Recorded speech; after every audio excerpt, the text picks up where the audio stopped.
اب ہم چلتے ہیں پھر بیتاج میدان خطابت کے اس بیتاج بادشاہ کی جانب، جس کو صرف دہلی ہی نہیں جانتی، بیرون دہلی بھی اس کے چرچے ہیں، چپے چپے پر اس کا نام مشہور ہے اور معروف ہے۔ اس ذات اور شخصیت کو کون آدمی کون انسان ایسا ہوگا ہندوستان کی حدود اربع کو پار کر کے عالم اسلام کا کون آدمی ایسا ہوگا کہ جس کے کانوں تک، جس کی کانوں کی کھڑکیوں تک اور اس کی سماعتوں تک اس واعظ کا، اس خطیب کا نام نہ پہنچ گیا ہو، کہ جن کے یہاں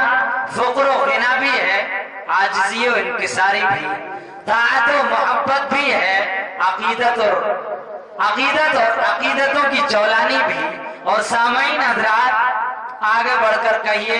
تو اطاعت و محبت بھی ہے، حلقہ یارہ میں ایک ریشم کی سی نرمی بھی ہے، اور حلقہ دشمنہ میں دشمنان اسلام کی درمیان اگر پہنچ جائے تو ایک لوہا بنی ہوئی سد سکندری کے مانند بھی ہے۔ اس سے میری مراد حضرت مولانا انیس احمد آزاد صاحب بلگرامی محتمم سید المدارس دہلی، حضرت سے التماس ہے کہ حضرت مسند خطابت پر جلوہ افروز ہوں اور اسرار و رموز پر روشنی ڈالتے ہوئے ہمارے قلوب کو سیاہ بخشیں۔ اٹھ کے اب بزم جہاں کا اور ہی انداز ہے، اٹھ کے اب بزم جہاں کا اور ہی انداز ہے، مشرق و مغرب میں تیرے دور کا آغاز ہے۔ حضرت مولانا انیس احمد صاحب آزاد بلگرامی دامت برکاتہ۔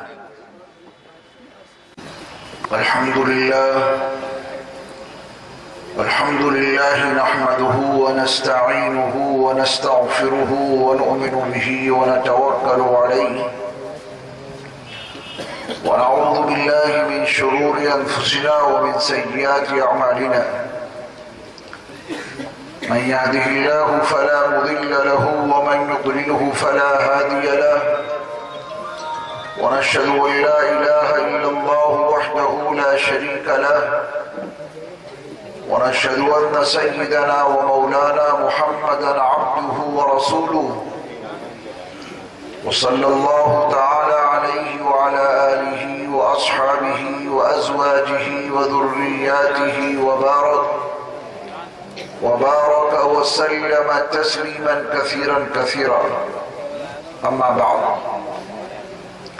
فقد قال الله عز وجل في كتابه: أعوذ بالله من الشيطان الرجيم، بسم الله الرحمن الرحيم. لقد جاءكم رسول من أنفسكم عزيز عليه ما عنتم حريص عليكم بالمؤمنين رؤوف رحيم. قابل صد احترام صدر اجلاس، معزز علماء کرام، بزرگان دین، نوجوانان اسلام، عزیز دوستوں، پیارے بچوں اور پردہ نشین خواتین ملت، سنبھل کی سرزمین پر ایک معتبر دینی ادارے کے زیر اہتمام آج کا یہ عظیم الشان اجلاس اپنی تمام ترتابانیوں اور جلوہ سامانیوں کے ساتھ جاری اور ساری ہے۔ علماء کے بیانات، قرائے کرام کی قرأت، رسول اللہ صلی اللہ علیہ وسلم کی بارگاہ میں نذران عقیدت پیش کرنے والے نعت خوانوں کی نعت خوانی کا سلسلہ بحسن و خوبی جاری ہے۔ ہمارے اور آپ کے درمیان ازہر ہند مادر علمی دارالعلوم دیوبند کے نائب محتمم حضرت مولانا عبدالخالق سنبھلی صاحب حفظہ اللہ جیسی عظیم شخصیت جلوہ افروز ہے۔ ان قریب انشاءاللہ ہم اور آپ حضرت والا کے نہایت قیمتی ملفوظات سے مستفیض ہوں گے۔ مجھے حکم دیا گیا کہ میں بھی آپ کے درمیان کچھ اپنا سبق سناؤں، اسی احساس کے ساتھ آپ کے سامنے حاضر ہو گیا ہوں۔ آپ دعا فرمائیں فرمائیں کہ اللہ تعالیٰ مجھے حق بات کہنے کی توفیق عطا فرمائے، اور آپ حضرات کو بھی میرا رب حق سننے کی سعادت بخشے، اور ہم سب کو ہمارا مالک کہنے سننے سے کہیں زیادہ عمل کی توفیقات عطا فرمائے۔ ابھی ہم اور آپ دارالعلوم دیوبند کے ایک نہایت مؤثر استاد حضرت مولانا قاری ارشاد احمد صاحب دامت برکاتہم سے اللہ کا کلام سن رہے تھے، اور اس کا کوئی انکار نہیں کر سکتا کہ ابھی اللہ کے کلام کی تلاوت اور اس کی سماعت کے دوران ہمارے اور آپ کے قلوب پر، ہمارے اور آپ کے ذہنوں پر جو ایک وجدانی کیفیت طاری تھی، وہ صرف اور صرف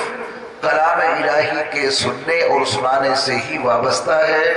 یہ کیفیت دنیا کے کسی بھی انسان کے کلام سے پیدا نہیں ہو سکتی۔ انسان اپنی زبان سے جو کچھ بھی بولتا ہے اس کی کوئی نہ کوئی تاثیر ہوتی ہے۔ بعض مرتبہ انسان اپنی زبان سے کچھ اتنے کری، ناپسند،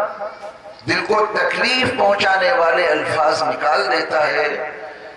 کہ ایک عربی شاعر کہہ گیا کہ جراحات السنان لها التیام ولا یلتام ما جرح اللسان،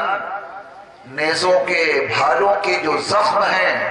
وہ تو بھر جاتے ہیں، لیکن زبان کا جو زخم ہے وہ ہمیشہ ہرا رہتا ہے۔ زبان سے جو زخم لگتا ہے وہ بھرتا نہیں ہے۔ معلوم یہ ہوا کہ انسان کی زبان سے جو الفاظ نکلتے ہیں وہ ہوا کے دوش پر سوار ہو کر انسانوں کے کانوں کے پردوں سے ٹکراتے ہیں، اور پھر انسانوں کے کانوں کے پردے ان الفاظ کو مفہوم کے ساتھ دماغ کو ریفر کرتے ہیں، اور دماغ ان الفاظ کے مفہوم کو سمجھ کر انسان کے قلب کو متاثر کرتا ہے، اور انسان کے قلب کے متاثر ہونے کے نتیجے میں اس کی کیفیات انسان کے پورے بدن پر طاری ہو جاتی ہے۔ آپ کبھی کسی خبر کو سنتے ہیں تو خوش ہو جاتے ہیں، آپ کا چہرہ حشاش اور بشاش نظر آتا ہے۔ انسان کی زبان سے نکلنے والے الفاظ کو سننے کے بعد آپ کا دل اور دماغ اتنا متاثر ہوتا ہے کہ اس کے اثرات پیشانی پر، چہرے پر، پورے بدن پہ نمودار ہو جاتے ہیں۔ بعض مرتبہ کوئی خبر ایسی بھی سنتے ہیں کہ وہ انسان کے دل اور دماغ کے اوپر غم کے بادل چھا دیتی ہے، اور پھر وہ غم کے بادل آنسوؤں کی شکل میں برسنے لگتے ہیں، آپ کی آنکھوں سے آنسو نکل پڑتے ہیں۔ یہ سب کچھ ان خبروں، ان باتوں کا نتیجہ ہے جو ہم اور آپ سنتے ہیں۔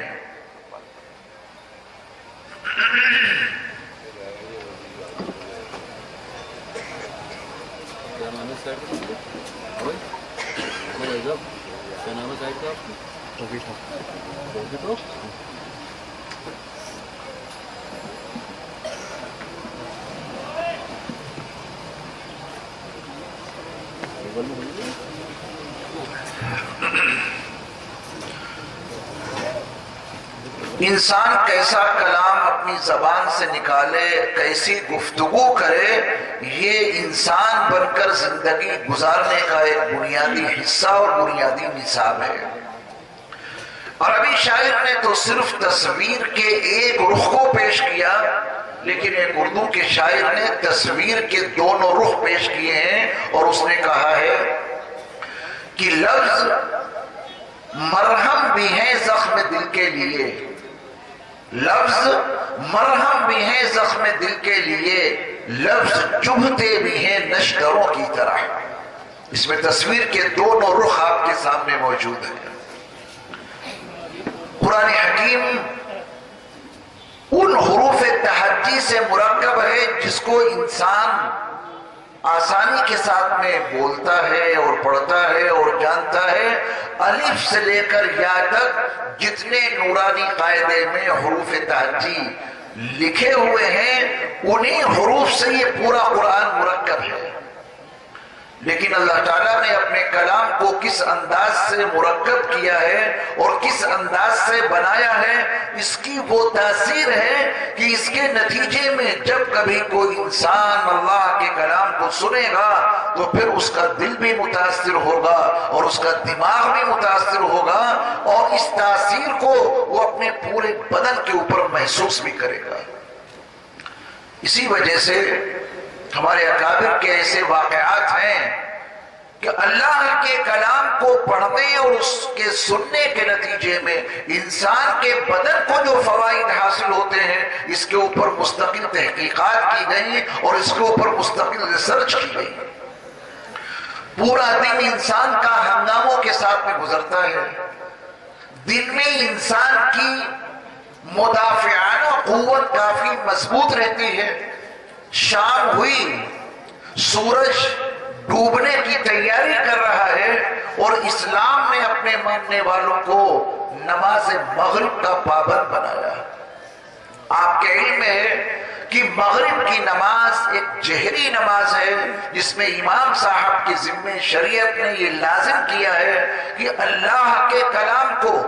پہلی 2 رکعتوں میں اتنی بلند آواز سے پڑھنا ہے کہ آپ کے مقتدی اللہ کے کلام کو آپ کی زبانی سن سکیں۔